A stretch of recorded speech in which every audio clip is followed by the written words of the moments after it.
ঈশ্বরের প্ল্যান থেকে বিজয়াকে বাঁচিয়ে দিল সন্ধ্যা। সম্পূর্ণ জানতে দেখতে থাকো। গল্পের শুরুতেই দেখা যায় যে সন্ধ্যারা সবাই মিলে তো ছদ্মবেশ নিয়েছে। এই ছদ্মবেশ থেকে কি করে সরস্বতী মূর্তি উদ্ধার করবে সেটাই হচ্ছে প্ল্যান। আর অন্যদিকে তখন ঈশ্বর ভাবতে থাকে যেভাবেই হোক ওদের ওই সরস্বতী মূর্তি চুরি করতে হবে। আর একবার যদি সরস্বতী মূর্তি চুরি করা যায় তাহলে কি নিয়ে পুজো করবে সেটাও আমি দেখব। এর মধ্যেই সকালবেলায় ঘুম থেকে উঠে পড়েছে সবাই। ঈশ্বর তখন সবাইকে ডাকতে থাকে আর বলে, কি হলো জ্বালা, এক কাপ চা দিবি তো নাকি? কেউ আর সারা শব্দ দেয় না। শৈল তখন বলে, মনে হচ্ছে বাড়িতে কেউ নেই আর তার জন্য কোনো সারা শব্দ পাওয়া যাচ্ছে না। কি যে হচ্ছে বাড়িতে আমি কিছু বুঝতে পারছি না। আর জ্বালা কোথায় গেলি? তখনই পিসিমা বলে, এই আমি তো অনেক সকালেই উঠেছি, কাউকে কিন্তু এই বাড়িতে দেখিনি। এই বাড়িতে কেউ নেই, গন্ডগোল একটা কিন্তু ভালো লেভেলই আছে, বুঝলি তো? তখনই শৈল বলে, সেটাই তো বুঝতে পারছি না যে সবাই যাচ্ছেটা কোথায়। এর মধ্যেই পিসিমা বলে, হ্যাঁ রে ঈশ্বর, তুই ওই মন্টু রিন্টুকে পাঠিয়েছিলিস ঠাকুর সরানোর জন্য, ওরা কতদূর কি কাজটা করলো খবর নিয়েছিস? ঈশ্বর তখন বলে, না পিসিমা, খবর তো এখনো নেওয়া হয়নি, তবে নেব। এদিকে মন্টু আর রিন্টু বিপদে পড়েছে।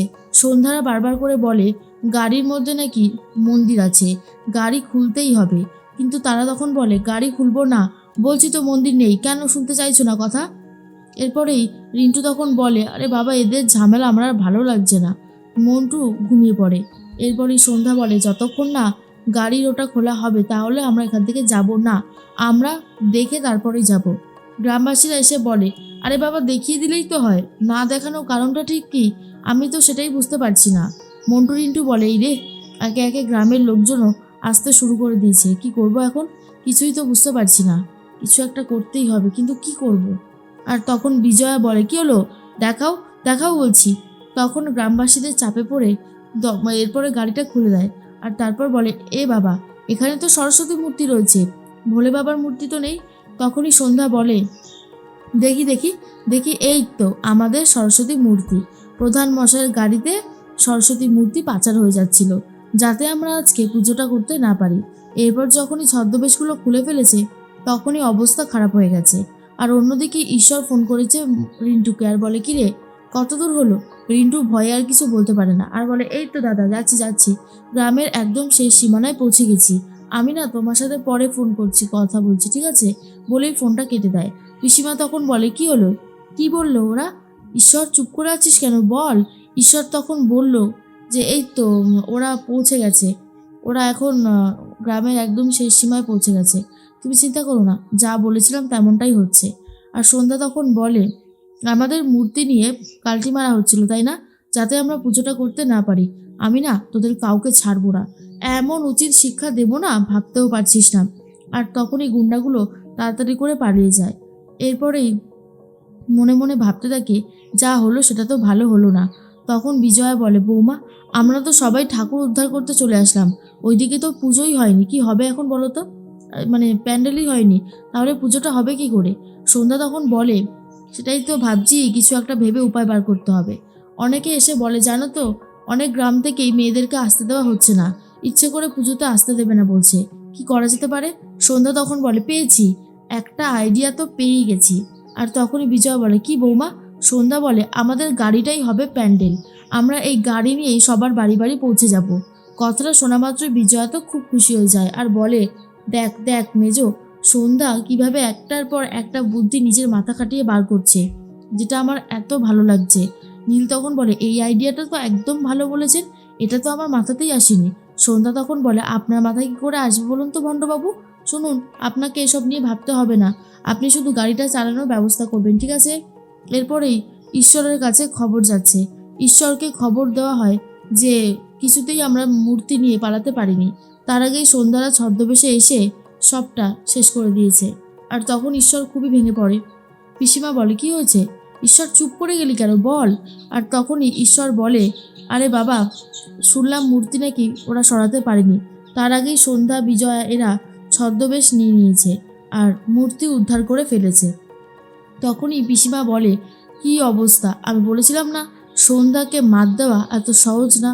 এর মধ্যেই ঘরের থেকে সমস্ত বাসন কোসন ভোগ চলে যাচ্ছে মন্দিরে, অর্থাৎ পুজোর জায়গায়। তখনই পিসিমা বলে, এ কি, এগুলো কোথায় যাচ্ছে? মেজমা বলে, আপনি জানেন না আজকে সরস্বতী পুজো, এগুলো তো প্যান্ডেলেই যাবে। তখন পিসিমা হাসতে শুরু করে আর বলে, প্যান্ডেল? প্যান্ডেলটা হচ্ছে কোথায়?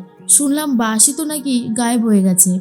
আর ঈশ্বর তখন বলে, হ্যাঁ আমিও সেটাই শুনেছি, প্যান্ডেল নেই, এমনি হয়তো মাঠের মাঝখানে পুজো হবে। আর তখন সন্ধ্যা তাড়াতাড়ি করে রেডি হচ্ছে পুজোর জন্য।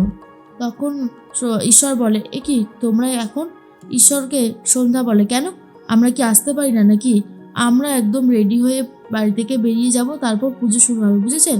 আর আজকে আবার স্কুলে উদ্বোধন আছে, অনেক কাজ আছে আজকে। ঈশ্বর বলে, একটার পর একটা প্ল্যান করছি আর সমস্তটা ভেস্তে যাচ্ছে। সন্ধ্যা একাই সমস্ত প্ল্যান ভেস্তে দিচ্ছে। আমি পারছি না সহ্য করতে, এর একটা হেস্তনেস্ত করে তবেই ছাড়বো, না হলে যে আমার কোনোভাবেই শান্তি হবে না। তার মধ্যেই পিসিমা তখন বলে, সত্যি বলতে এই মেয়েটার সাথে না আমরা কেউই পেরে উঠছি না। মন্টু রিন্টু বলে, সেটাই তো, আমরা কিছু করতে গেলে ও সেটা আগে থেকে ভেবে ফেলছে আর তার সলিউশনও আগে থেকে বার করে রাখছে। তাই আমরা যাই করি না কেন ওর কাছে আমরা টিকতে পারছি না। দাদা কিছু একটা ভাবো, কি করে সবটা পণ্ড করবে? ঈশ্বর তখন বলে, সেটাই তো ভাবছি, প্যান্ডেল তো নেই, পুজোটা করছে কোথায় রে? মন্টু রিন্টু বলে, সে যাই হোক, সন্ধ্যা কোথাও না কোথাও ঠিক পুজো করে দেবে, কিন্তু এর পরবর্তী স্টেপ কি হবে? স্কুল তো উদ্বোধন হয়ে যাবে, আমরা কি করব? আমাদের তো হাতে কিছু করার নেই।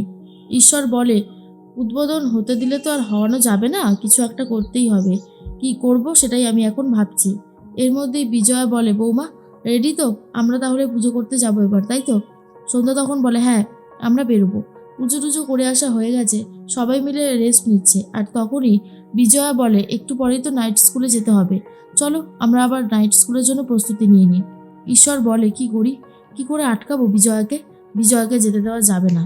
বিজয় গেলেই এই গ্রামের প্রত্যেকটা মেয়ে শিক্ষিত হয়ে উঠবে, আর আমি তো সেটা হতে দিতে পারি না। কি করব? হ্যাঁ, একটা উপায় পেয়ে গেছি। এরপর সন্ধ্যা নিজের মতো রেডি হয় আর নীল তখন বলে, যাক বাবা, পুজোটা তো ভালো ভালো হয়ে গেল, এবারে নাইট স্কুলটাও উদ্বোধন হয়ে গেলে আর কি চাই। তখনই চলে এসেছে ঈশ্বর আর বলে, বিজয়া তুমি কোথাও যাবে না, আমি তোমাকে কোথাও যেতে দেব না। বিজয়া বলে, কেন প্রধানমশাই, আমাকে তুমি কিছুতেই আটকাতে পারবে না।